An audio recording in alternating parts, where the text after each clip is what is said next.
Chuta qual país com maior frota naval de guerra do mundo. Se você falou Estados Unidos, errou.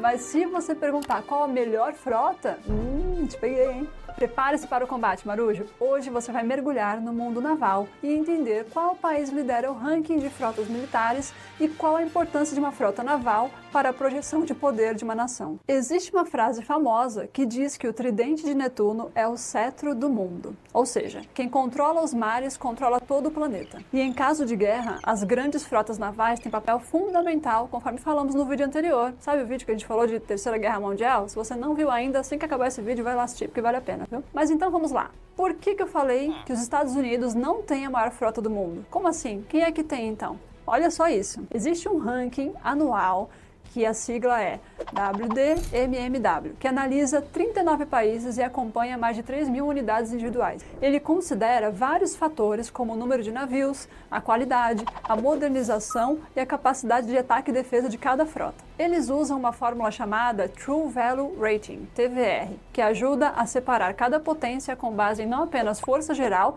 mas modernização, suporte logístico, capacidades de ataque e defesa e assim por diante. Dessa forma, os países considerados potência não são simplesmente avaliados em sua quantidade total de navios, de guerra e submarinos, mas sim em sua qualidade e seu mix geral do inventário.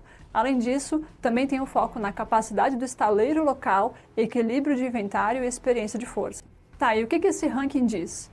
Se formos olhar em quantidade, se você pensou Estados Unidos, errou! Em quantidade, quem ganha é a China, com nada menos do que 422 embarcações em sua frota. Em segundo lugar vem a Rússia e em terceiro lugar os Estados Unidos. Isso mesmo, a China está em primeiro lugar no quesito quantidade. E será que isso preocupa os Estados Unidos? Recentemente, o secretário da US Navy, Carlos Del Toro, fez uma importante declaração sobre a competitividade naval entre esses dois países. Olha só o que ele falou. Ele afirmou que a China atualmente possui 13 estaleiros dedicados à construção naval e isso permite que a PLAN, a sigla do People's Liberation Army Navy, que é como é chamada a Marinha de Guerra da China, que permite que ela expanda significativamente sua frota. Em contrapartida, os Estados Unidos contam com apenas 7 estaleiros navais, sendo que um único estaleiro chinês tem capacidade maior do que todos os 7 estaleiros norte-americanos somados. Isso porque a China utiliza estaleiros civis e mercantes para também atender suas necessidades militares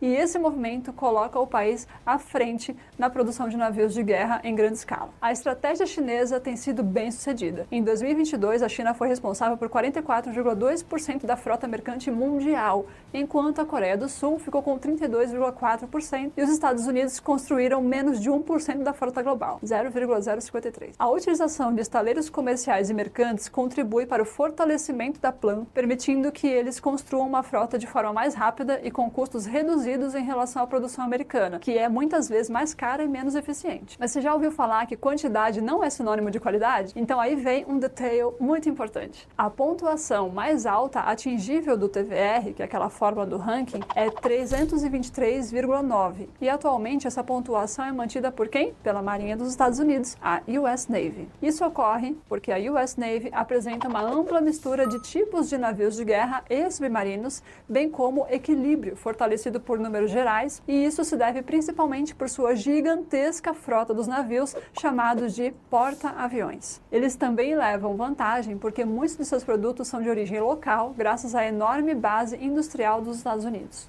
A Marinha dos Estados Unidos domina os mares, com uma frota diversificada. Olha só essa distribuição. As 243 embarcações estadunidenses estão divididas da seguinte forma: 11 porta-aviões, 68 submarinos, 9 cruzadores, 76 contra-torpedeiros, os destroyers, 26 corvetas e 8 navios de contramedida de minas e 34 embarcações de ataque anfíbio. A título de comparação, olha só a distribuição da frota chinesa com apenas 3 porta-aviões. E quanto ao Brasil, que está em 25º lugar no ranking com pouco mais de 40 embarcações no total, eu prefiro não opinar. Você viu aí que infelizmente o Brasil não tem nenhum porta-aviões, né? Pois é, olha só que história triste dos nossos porta-aviões. O que tínhamos era o navio Aeródromo São Paulo, que em 2005 sofreu um grave acidente, um trágico acidente com rompimento rompimento de uma tubulação de vapor e depois não voltou mais a operar normalmente. Por outros problemas técnicos e também por contingenciamento de recursos, porque é muito caro você manter um porta-aviões, né? Depois de um longo estudo para modernização, decidiram desativar o navio em 2018 devido ao seu alto custo e às incertezas técnicas. Então, o casco do ex-navio Aeródromo São Paulo foi adquirido pelo estaleiro turco SOK para ser desmantelado. Isso foi em 9 de setembro de 2022. Mas, quando ele estava chegando na Turquia, teve que dar meia volta e retornar ao Brasil. Sabe por quê? Porque a Turquia não autorizou a atracação do navio devido à presença de amianto a bordo. Então, qual foi o fim desse navio? O casco do navio acabou sendo afundado pela Marinha do Brasil em 3 de fevereiro de 2023, a 350 quilômetros da costa, em um local com profundidade aproximada de 5.000 metros. A Marinha do Brasil conta hoje apenas com uma embarcação dedicada ao transporte de aeronaves, que é o A-140 NAM Atlântico, que é um porta-helicópteros, na verdade, né? Não é um porta-aviões. E ele é de origem britânica. Inclusive, eu já tive o prazer de visitar esse navio em 2019 com meu pai, que, aliás, acho que essa minha paixão por navios começou com ele. Ele adora visitar navio da Marinha. Como você pode ver, além da quantidade de porta-aviões, em termos de capacidade de ataque, os Estados Unidos têm uma vantagem significativa, uma vez que seus navios de guerra estão equipados com tecnologias de ponta e sistemas de armas avançados. Falando em tecnologia nos Estados Unidos, eu lembrei que a nossa parceira T2S, que é líder no desenvolvimento de softwares para gestão de terminais portuários, atua também em parceria na implantação de TOS de empresas norte-americanas como a Navis Caleres. Inclusive, como falei no vídeo anterior, nós temos um podcast gravado com o Augustin da Navis. Depois que acabar esse vídeo, vai lá conferir porque vale super a pena. E é justamente por causa da tecnologia e do planejamento estratégico que, apesar de, entre 2015 e 2020, a China ter superado os Estados Unidos com relação ao número de navios de guerra, como você pode ver no ranking, isso não significa que a China tenha uma vantagem definitiva sobre os Estados Unidos, que ainda lideram em termos de projeção de poder global devido à modernidade tecnológica de sua frota e o seu grande poderio bélico. O deslocamento médio de um navio da US Navy é de 3.000 toneladas, enquanto o de um navio da China é de 1.500 toneladas, metadinha, né? O que faz com que a frota dos Estados Unidos tenha um deslocamento total de 4,5 milhões de toneladas em comparação com os 2 milhões de toneladas da frota chinesa.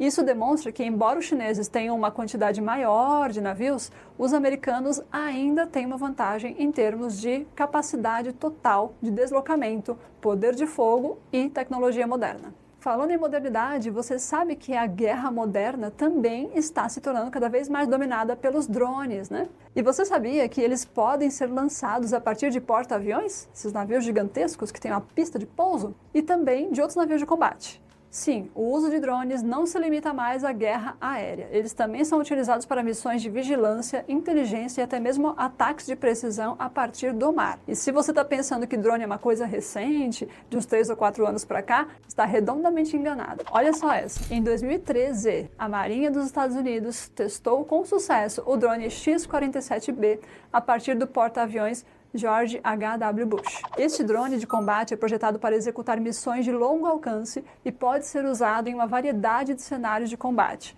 O uso de drones é uma tendência crescente e muitas marinhas do mundo estão desenvolvendo suas próprias capacidades em drones, tanto para fins de vigilância quanto para atacar alvos com precisão. Eles também podem operar com auxílio de inteligência artificial. E toda vez que eu falo de IA, eu lembro da nossa parceira Logcomex, porque do mesmo jeito que a IA da Marinha pode mapear áreas e identificar alvos para enviar os drones, a IA da Logcomex pode ler e mapear os seus documentos, como BL, Invoice, Packlist, etc., e te ajudar a identificar erros, evitando multas da Receita Federal e perda de tempo, né? Entra no site deles porque vale a pena conhecer as várias soluções de IA que eles têm. E falar em multas da Receita Federal, você sabe que elas são bem pesadas, né? Mas a Receita Federal não aplica só multa, não. Ela tem vários tipos de sanções e até mesmo desalfandegamento de terminais de carga. Ainda bem que hoje todos os terminais de carga aqui no Brasil podem contar com o nosso parceiro Data Recintos, que ajuda a transmitir as informações de movimentação de carga para a Receita Federal, para evitar que o leão venha abocanhar o seu rico dinheirinho. Bem que a Receita Federal poderia autorizar a retirada de cargas dos terminais com drones, né? Seria tão prático. Os drones oferecem várias vantagens, como menor custo, maior flexibilidade e a capacidade de realizar missões de alto risco sem colocar tripulação humana em perigo. A integração de drones nas operações navais está mudando a natureza das estratégias militares e as marinhas do futuro provavelmente dependerão cada vez mais dessa tecnologia. Os drones e toda essa modernidade se devem ao investimento cada vez maior da Marinha norte-americana americana. Em termos de orçamento militar, os Estados Unidos ainda mantêm uma vantagem esmagadora. Representando 38% dos gastos militares globais, os Estados Unidos têm um orçamento de defesa que supera qualquer outro país. A China, por exemplo, é responsável por 14% dos gastos militares globais. Esse orçamento maciço permite aos Estados Unidos não apenas manter uma frota naval avançada, mas também projetar poder em qualquer lugar do mundo. A China também tem aumentado seu orçamento de defesa de forma substancial nas últimas 2 décadas, e esses investimentos têm se concentrado em modernizar suas forças armadas, principalmente na área de construção naval, treinamento militar e no desenvolvimento de novas tecnologias, incluindo mísseis balísticos e plataformas navais avançadas. Grande parte do sucesso da Marinha norte-americana vem de um tipo de navio chamado porta-aviões, que são o coração da Marinha. Os porta-aviões são os pilares de projeção de poder naval. E os Estados Unidos mantêm 11 porta-aviões em operação. Isso é mais de 1/3 do total global, do planeta inteiro. Um porta-aviões não é apenas uma embarcação de combate. Ele é uma plataforma multimissão que oferece à Marinha a capacidade de lançar ataques aéreos a partir do mar em qualquer lugar do mundo. Além disso, ele serve como base de operações para missões de resgate, vigilância e operações de apoio humanitário. Em geral, um único porta-aviões estadunidense tem mais força aérea do que a força aérea de qualquer país que não seja uma potência, é claro. Cada porta-aviões pode ter algo em torno de 60 a 80 aviões de guerra, sendo geralmente 60 de combate de última geração e outros 20 de missões mais pesadas de vigilância, helicópteros, etc. Marujos, estamos falando de um navio que pode ter 8, 9 mil tripulantes. Para você ter uma noção de comparação, a Força Aérea Brasileira tem aproximadamente apenas 185 aeronaves em capacidade de combate. Entre elas, 47 caças supersônicos, 24 aviões de ataque AMX-A1 e 6 dos modernos caças suecos Saab Gripen. Agora, recentemente, só agora, que foi anunciada a compra de 30 aviões modernos. 30. Isso enquanto um único navio porta-aviões dos Estados Unidos tem 60 aeronaves. Às vezes, uma única frota tem 2 porta-aviões. Os Estados Unidos inteiro tem 11 porta-aviões. Multiplica aí. Brasil, com 30 aviões modernos e sem nenhum navio porta-aviões para ter uma base para abastecer e chegar mais longe, versus Estados Unidos com 60 aviões só em um porta-aviões, sendo que eles têm 11 porta-aviões. Marujos, realmente não tem força militar no mundo capaz de enfrentar à altura o poderio naval dos Estados Unidos. A não ser uma Rússia ou uma China da vida, porque aí vai entrar a questão nuclear no meio e a equação muda, né? O buraco é literalmente mais embaixo. Mas falando de frota, não tem para ninguém. Para você ter uma noção, mesmo essas maiores como a China, a Rússia, elas têm 2 ou 3 porta-aviões. Lembra que os Estados Unidos têm 11, né? No mundo inteiro hoje não tem nem 30 porta-aviões no total, no mundo inteiro. E os Estados Unidos sozinhos têm mais de 1/3. Mas por que é tão importante ter porta-aviões assim? A resposta é simples: projeção de poder. Quanto mais porta-aviões, maior a capacidade de fazer, chegar e manter as tropas aonde quer que for necessário. Os porta-aviões desempenham um papel decisivo em qualquer estratégia naval, permitindo aos Estados Unidos manterem sua superioridade aérea em áreas distantes e de difícil acesso. A importância de um porta-aviões vai além do seu uso em combate. Ele é uma ferramenta de diplomacia, sendo capaz de operar em regiões de alta tensão para demonstrar força e dissuadir possíveis adversários. Em um conflito, um porta-aviões pode ser usado para executar missões de ataque, defesa e vigilância, dando à Marinha dos Estados Unidos uma flexibilidade incomparável. No entanto, a fragilidade dos porta-aviões também é um ponto de atenção. Esses enormes navios são alvos potencialmente vulneráveis a ataques de mísseis de longo alcance, submarinos e aeronaves inimigas. Por isso, para proteger os porta-aviões, a Marinha mantém uma rede de navios de defesa ao redor deles, incluindo cruzadores, destroyers e submarinos. A combinação desses elementos cria uma cortina de proteção em volta do porta-aviões e isso reduz o risco de um ataque bem-sucedido. Olha, Marujos, eu adoraria poder ir lá pessoalmente mostrar para vocês, né, como é uma frota americana. Mas como ainda não temos condições disso, a gente precisa muito da sua ajuda, da sua interação para fazer esse vídeo crescer e de repente vai que rola um patrocínio, né? Mas enquanto isso, fica aí com algumas imagens de quando eu estive no Museu Marítimo da Alemanha, que tem nada menos do que 9 andares, e um andar inteiro é só para miniaturas de navios. Esse andar, ele tem mais de 50 mil miniaturas de navio. Eu passei 1h30 só nesse andar vendo miniatura, nem consegui ver os outros andares do prédio. Os Estados Unidos estão à frente com relação à qualidade da frota, não só pelo poder bélico, mas também por sua estratégia de distribuição dessa força pelos mares do planeta. Eles não são só um corpinho bonito, eles têm muita cuca no lance. Ai, será que a geração Z vai entender essa piada? Mas enfim, eles são estratégicos porque tem várias frotas espalhadas pelo mundo. Muito bem, mas como estão espalhadas e divididas essas frotas navais dos Estados Unidos? Nós vamos te mostrar aqui a divisão por região ou por mares, né, para ficar mais fácil para você visualizar. Você vai perceber que a gente não vai citar os números em ordem, porque eles parecem meio aleatórios, porque as frotas foram criadas conforme a demanda e eles nunca pararam para atualizar a numeração das frotas. Então quem tem toque segura a onda aí, tá? A primeira que vamos citar é a segunda frota, uma das mais antigas que fica na Virgínia, em Norfolk, e é sediada nos Estados Unidos para proteger o Atlântico Norte. Daí, nós vamos para a quarta frota, que fica em Mayport, na Flórida, e é responsável por proteger o Atlântico Sul. Ué, mas eles não têm litoral no Atlântico Sul? Sim, mas estamos falando de uma potência global, que tem poder sim para patrulhar essa área. Já falando do outro lado, no Mediterrâneo, eles têm a sexta frota, que fica em Gaeta, perto de Nápoles, na Itália, e que é a frota que, ao mesmo tempo em que trabalha no Mediterrâneo, pode socorrer a segunda ou a quarta frotas, se elas precisarem de reforços.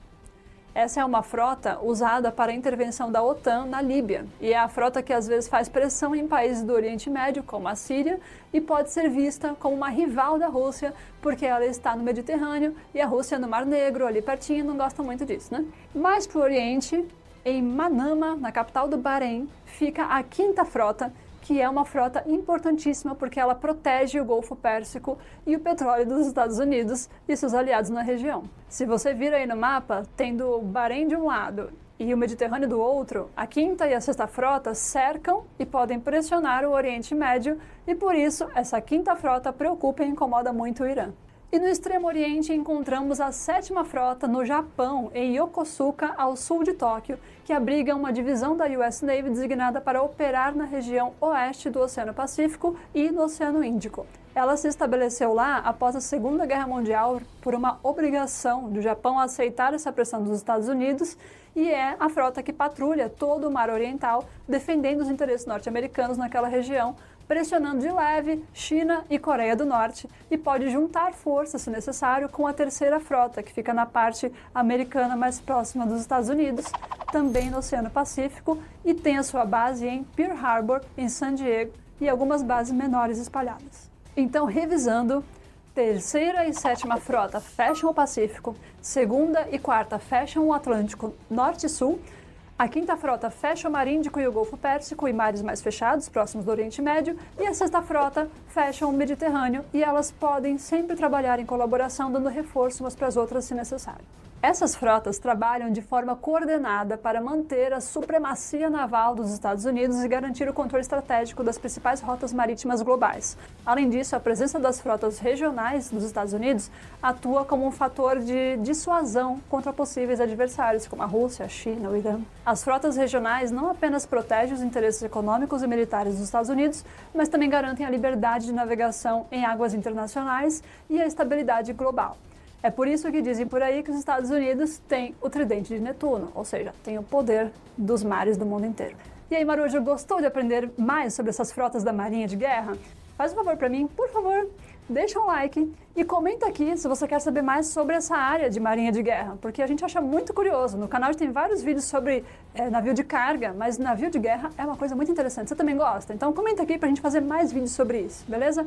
Aproveita e se inscreve no canal e ativa o sininho para você ficar sabendo quando os vídeos forem ao ar. Combinado? Beijo, até o próximo vídeo.